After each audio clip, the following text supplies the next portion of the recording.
Hi again.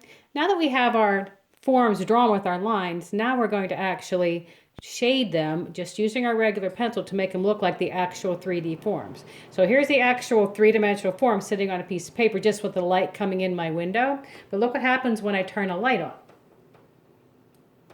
Now, notice how pronounced the shadows are. Notice how certain sides of the forms are light and certain sides are dark. So notice on these sides of the forms, it looks white it's all, where the light's hitting it. But as it goes around to the other side of them, it looks darker on the other side, then it casts a shadow on the paper. So we're going to learn to actually draw that so it looks like these actual 3D forms, but it's just a drawing on paper.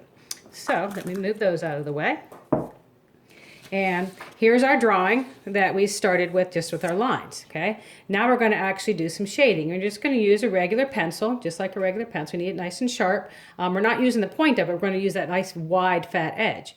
If we were at school, we'd use charcoal pencils or pastels or something that's kind of chalky. But since we aren't at school, we're going to use what we have. So regular pencil, and you're going to hold it not like when you were writing, but actually like you're going to hold it like at the fist so you can get that nice big fat wide line. Okay, I'm going to turn my light off for a second. We don't need it anymore.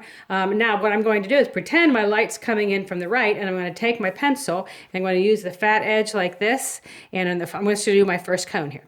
And I'm just going to use that fat edge, and I'm going to make it a nice wide line right up to the left edge of this cone. All the way to the tip. I'm trying to be careful to stay within my line so I don't have a lot of erasing to do.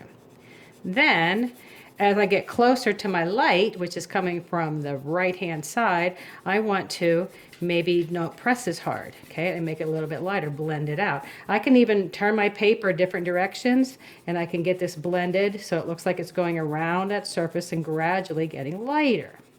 It takes some practice to get nice and even, okay, but you can always go back and erase. You can always go back and darken in some areas. And again, if we were at school, we'd have so many more neat tools to use to do the blending. Okay, I really want to get this darker over here. I'm going to try to do this really fast. So I want it to be as darkest far away from my light and gradually get lighter because it's going around a rounded surface. You know, the outside of a cone is rounded, so it fades gradually. Then the only other thing I need to do is actually put the shadow that's going to get cast, and it's going to be somewhat of a triangle shape. And if it's not perfectly a triangle shape, you'll still give the illusion that it's casting a shadow, and it really gives the illusion of space, that is an actual three-dimensional cone sitting on a table casting a shadow. Okay, so I did the cone, and then here is an example of the finished ones. Okay, put my light on, it's a little easier to see. So now I want you to try to shade all of yours just with a pencil. If you have a charcoal pencil or some colored chalk, try it that way. Just give it a try and give it a shot and see how three-dimensional your forms look. Good luck.